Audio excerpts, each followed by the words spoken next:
जय हिंद दोस्तों, ऐसा एक्शन होना चाहिए। यानी बिल्कुल पुलिस तो सुधरेगी है नहीं, ये बात मानते हो आप, और सैनिकों के साथ ऐसा काम करेगी। लेकिन बिल्कुल आप समझ सकते हो कि 12 घंटे में जीओसी साहब ने आदेश दिया और डीजी से बात की। यानी एक्शन हुआ, इतना बड़ा एक्शन हुआ कि डीजी को मामले के बीच में आना पड़ा, एसएचओ को सस्पेंड करना पड़ा और उन्हें डांट फटकार, थाने में एक दहशत फैल गई।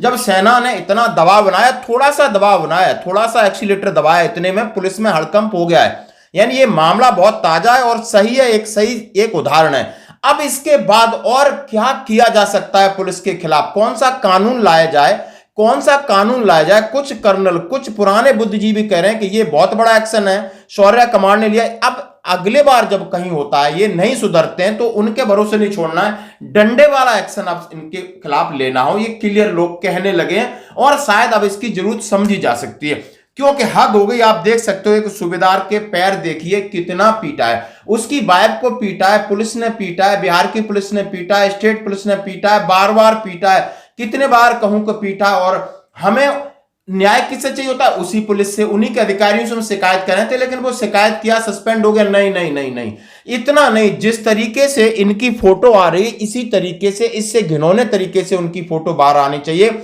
और हाथ में डंडे होने चाहिए फौजियों के। तो अब इनके ऊपर लठ बजाने के लिए भी लोग कह रहे हैं। कर्नल मुकुल साहब कह रहे हैं वन मोर केस, ये अब पानी सिर से ऊपर निकल चुका है, कड़ी और बहुत कड़ी निंदा से काम नहीं चल पाएगा। पुलिस के ऊपर सरिया कानून का इस्तेमाल करते हुए सेना ने डंडे के बदले डंडे का उपयोग करना चाहिए। हम यह कब समझेंगे कि मार के पीछे पुकार नहीं होती। जीओसी का डीजीपी इत्यादि से मिलना मात्र एक अच्छी बात है, लेकिन यह नाकाफी है। एक दो जगहों पर सरिया कानून का इस्तेमाल कर दो तो यह रोज रोज की सिरदर्दी खत्म हो जाएगी। शौर्य कमांड ने सीधा सीधा लिखा है, army authorities have taken serious note, उन्होंने कहा maltreatment of junior commission अफसर of the Indian army, his wife while on leave, the couple were picked up by Telhara police station Bihar from JCO residence. यानी JCO के घर से, यानी बिहार के अंदर नालंदा में तेलहरा कोई पुलिस चौकी वो लेके गए और बुरी तरह मारपीट किया। और जब जीओसी का बड़ा एक्शन आया, डीजी पुलिस से बात किया तो एसएचओ को सस्पेंड किया और उनके खिलाफ कार्रवाई। यानी अफसर commanding of army unit has met the JCO and family their residence in inquiry.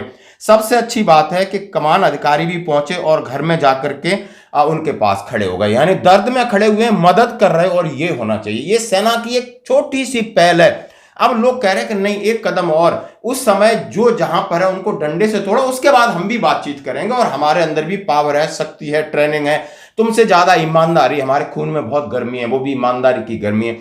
और ये आप जानना आप चाहोगे आखिर ये केस कहां का है और क्या का है। ये तो मैंने बताया कि सेना का रिटायलेशन है और क्या जरूरत चाहिए। पुलिस वाले किसी भी स्टेट के, सबका यही हाल है।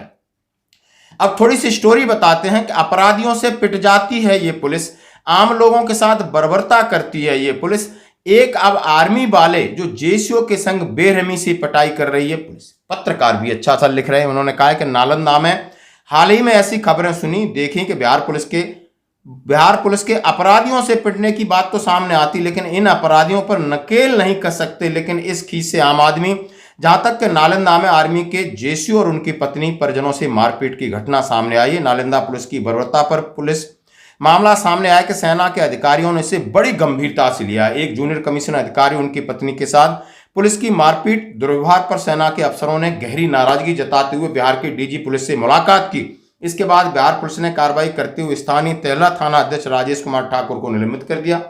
अब मामले में आईजी स्तर का जांच का आदेश दिया है। डीजीपी बिहार ने दोषियों के खिलाफ कार्रवाई करना और निष्पक्ष जांच सुनिश्चित करने के सहयोग का आश्वासन दिया है।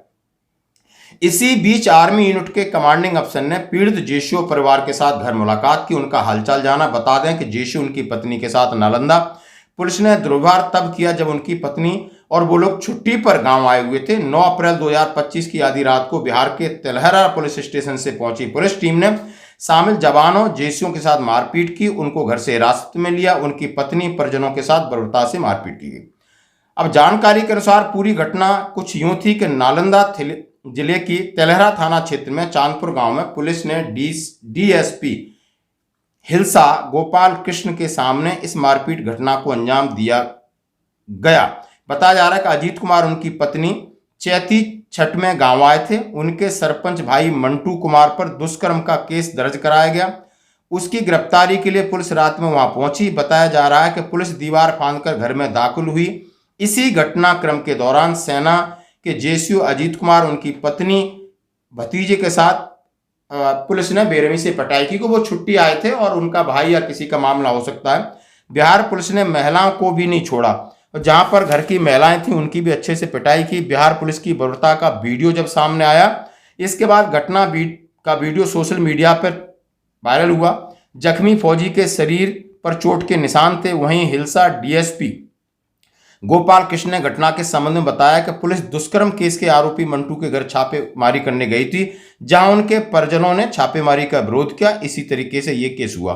बिहार पुलिस के आरोपी अफसर पर कार्रवाई होगी कब? अब कार्रवाई का मामला है, लेकिन मामला इस प्रकार था, जैसा कि आगे कुछ और हमारे सेना के अधिकारी करें। खेदजनक स्थिति, यदि सेना अपने स्वयं के सैनिकों और उनके परिवारों की सुरक्षा सुनिश्चित नहीं कर सकती, तो आप उनसे राष्ट्र की सुरक्षा और अखंडता सुनिश्चित करने की अपेक्षा कैसे कर सकते हैं? क्या राज्य पुलिस सर्वोच्च है और सभी से ऊपर है? एकमात्र विकल्प पुलिस का जवाबी हमला है। उन्होंने कहा है कि यदि सैनिक अपने परिवार की रक्षा नहीं कर सकता तो वो देश की रक्षा कैसे करेगा? अब वो सवाल आ गया है जो शायद 1959 में सवाल हमारे जनरल साहब ने कहा था, चीफ ऑफ आर्मी स्टाफ ने कहा था, प्रधानमंत्री से कहा था। अब बार बार ये सवाल उठ रहा है।